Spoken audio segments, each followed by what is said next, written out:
Evgeny Malkin lost his mind pretty much right off the bat.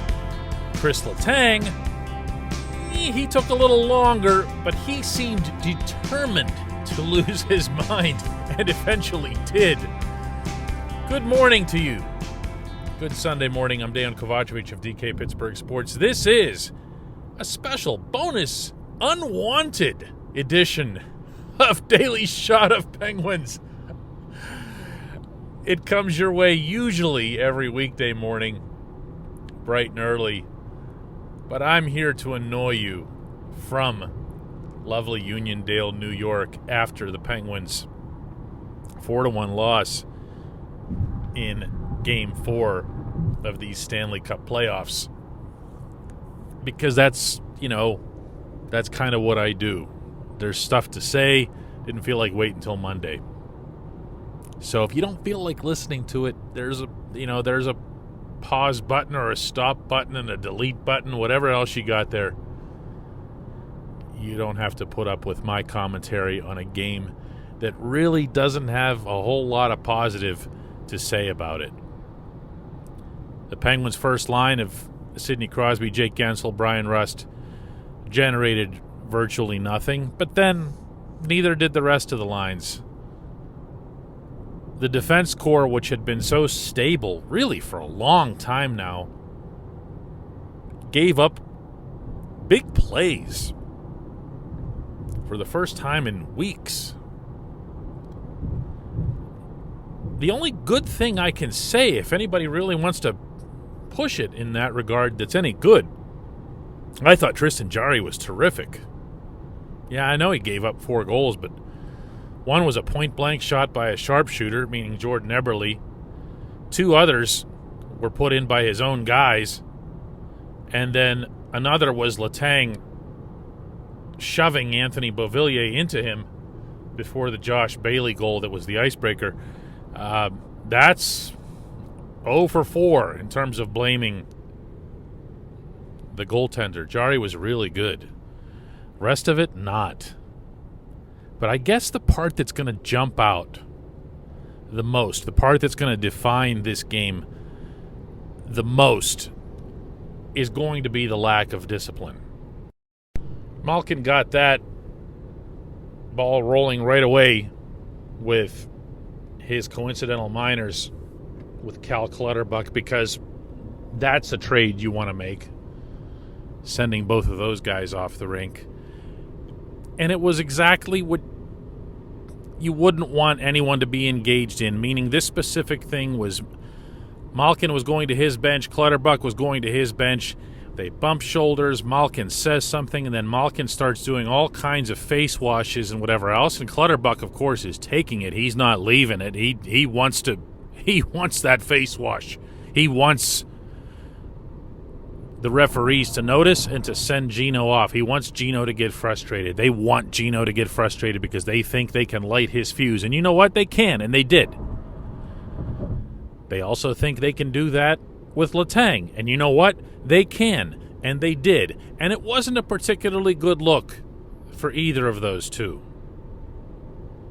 Especially when you're coming off of a Game 3 in which, contrary to some perception that might exist, wasn't won because the Penguins were really, really tough in the skirmishes and the scraps and that one line brawl.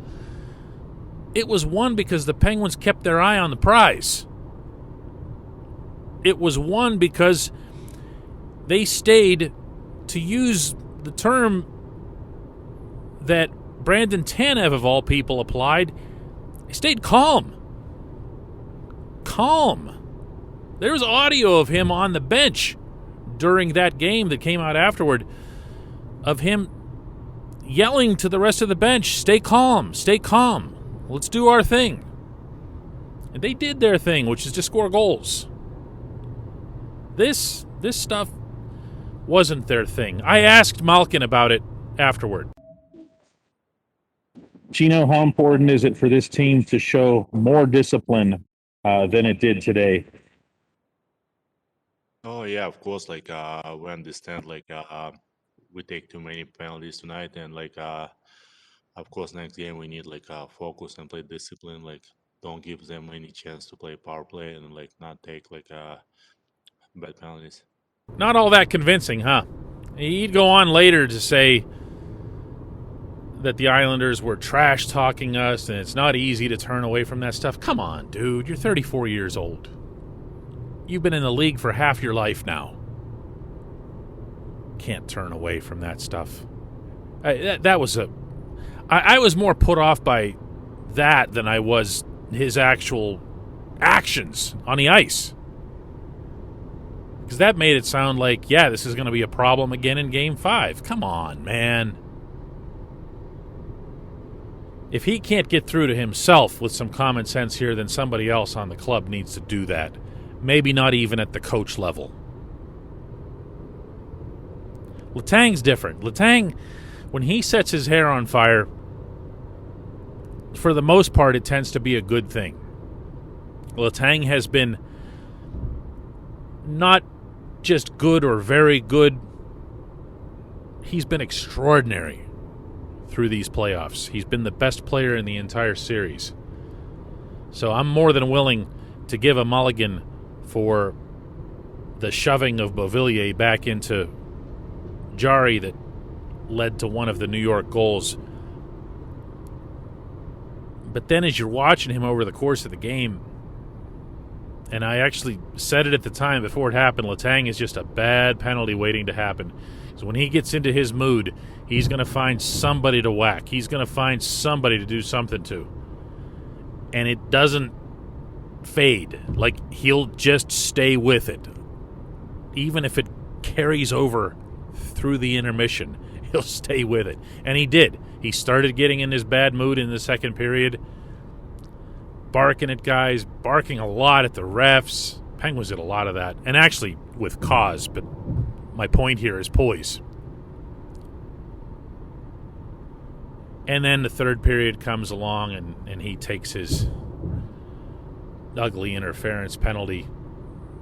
Really, really flagrant, a little bit dangerous on the interference move that he had sticking his leg out. This team has some of that. This core has always had some of that. If you go all the way back to the first cup that this group won, and you remember some of the ridiculous series in which they competed in the playoffs, this was actually kind of par for the course. You know, Game 3 here was par for the course. Those series that they used to have against the Flyers and Capitals, and just not so much bloodbaths as they were just a lot of post-whistle stuff, you know? And for the most part, it doesn't get called. And really, in this game, it didn't get called either. So you can't look at it and say, well, this was the thing that lost them the game. This was the reason that the Islanders got all their power plays. It's not. It's not. But what you can say is that if the Islanders are in your head and Cal Clutterbuck's in your head, you're really missing the priority, man. You know? I mean, I don't know how else to put that. That's just, it's immature. It's immature. It's expected. It's not surprising. But that doesn't make it any less immature or any more acceptable. I'm not going to be like a whole lot of observers of this team and say, wow, that was really awful, swung the momentum, series is over. Got a lot of that in terms of the feedback that was sent this direction. It's not. It's not. The Penguins need to focus. The Penguins need to focus on the things that they do well. They got away from a lot of those things in this game. Not just because of the discipline thing. They just got away from them. In games 1 through 3, for example, the Penguins were able to move freely through the neutral zone at will. the whole New York trap thing and everything, and I was making fun of it myself because it wasn't stopping anything. It wasn't even slowing the Penguins down. They got the puck and they skated boldly through the middle of the rink. Then they just started passing through the middle of the rink, which is supposed to be impossible against a trap. They did both of them. In this game, they did neither. They didn't do either. If you go back to the other 3 games, for the most part, the Penguins did a good job of getting the puck onto the net, whether it was Semyon Varlamov or Ilya Sorokin, and it didn't matter. And they did so with traffic and with deflections and tips and people available for passes and tight support, and they used the middle of the rink. And they didn't do that at all in Game 4. Sorokin started, and it didn't matter because they could have pulled Billy Smith out of the stands to start and stop the shots that Sorokin stopped in this game. And they also didn't defend particularly well. As I noted earlier, it looked really nothing like what we've seen of the Penguins for a long time now, going way back into the regular season. Giving up odd man breaks, allowing guys just completely wide open. Did not look at all like what they were used to and built up over a significant period of time. Did those 3 things trace back to any one thing? No, not really. And again, I get that there's going to be attention paid to the lack of discipline. We're always looking for a narrative to attach to something. I do it myself. But you know what really happened here? Yeah, they just didn't have it. They just didn't have it. And Mike Sullivan alluded to that himself without, sounding disrespectful of the opponent or anything else. Just, they didn't have the same it that they had in Game 3. And the Islanders, on the other hand, came out in the position that they were in, which was desperate. They could not possibly lose this game and expect to win the series. Is that disappointing? Yeah. Is it devastating? No. Is it something that the Penguins can overcome? Oh my, yes. Yes. And they will. I've said Penguins in 6 all along, including beforehand. I'm sticking with Penguins in 6. They're going home.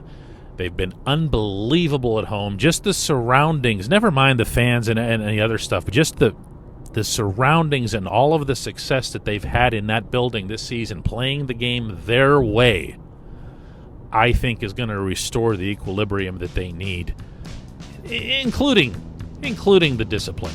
And you know what? With the game at home, they might actually get a call or 2. There's that as well.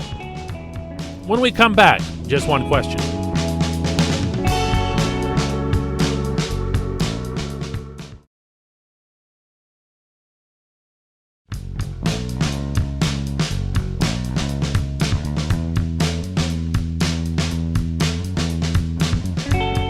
Welcome back. It's time for Just One Question, and that's brought to you on this program always by the good people at the Greater Pittsburgh Community Food Bank, working all year round to help those of our neighbors in need. And they need your help as well. Visit pittsburghfoodbank.org to find out how $1 is all it takes to provide 5 full meals for those in need. pittsburghfoodbank.org. Question comes from David, who asks, looks like I should read this one in a bitter tone. This was a pathetic performance. Too many power play goals allowed. No maturity. Lousy goaltending. I'm sorry, I'll finish reading the question.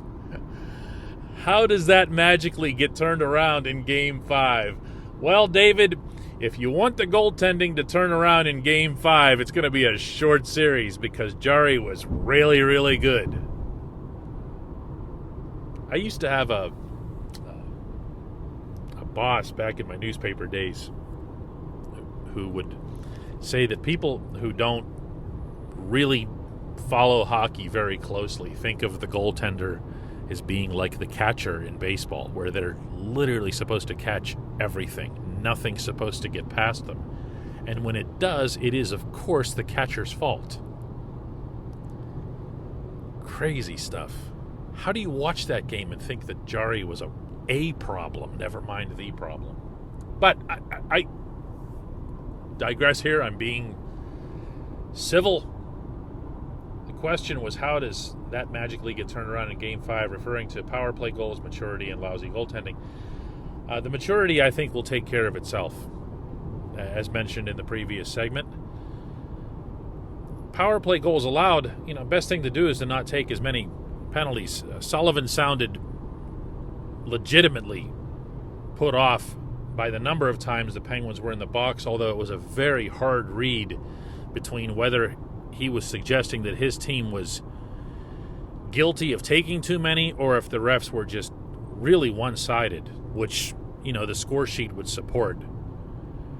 As Sullivan kind of bit off during that answer, we had 17 seconds on the power play. And he's right. The Islanders got 2 of their power plays on flagrant dives. Do you want to blame them for that too, David? I mean, as long as we're getting irrational and illogical here, 2 flagrant, couldn't be more obvious dives. Can they turn it around? Of course they can. Of course they can. They're the same team that they were in taking 6 out of 8 from the Islanders in the regular season. They're the same team they were in taking 2 of the first 3 in this series. They just didn't have it. I know it's not easy to get upset with a team on that front. It's so much easier to say, Letang went back to his usual self. Or, we're a better team without Gino. That's one of my favorites, which nobody was saying, by the way, with his 2 terrific assists in Game 3. And he actually looked and skated a lot better in this game than he had in that one. It's not a fun thing to say, well, they just didn't have it. There's nobody really you get angry at, It's easier to find a face and a name. We all do it. I do it. I'm not putting myself above that or outside it. I do the same thing. It doesn't make it right. It doesn't make it not dumb. This team across the board was not a match for New York when it came to the intensity and the desperation level. That's it. That's it. There are some systematic and problematic things that I saw with this game that I've also seen with the other 3, notably related to the first line and 5-on-5 performance. That, to me, is a hockey thing. Not dumping in and chasing often enough against the Islanders' trap. That also was a hockey concern for me. And the third thing that I'd mentioned as well, the defending. All of those things, I think are correctable and don't require magic, nor for that matter, cynicism. But I appreciate the question, David, and I appreciate everybody listening to Daily Shot of Penguins, including when we disagree. I'll have another one of these, usual time, Monday morning.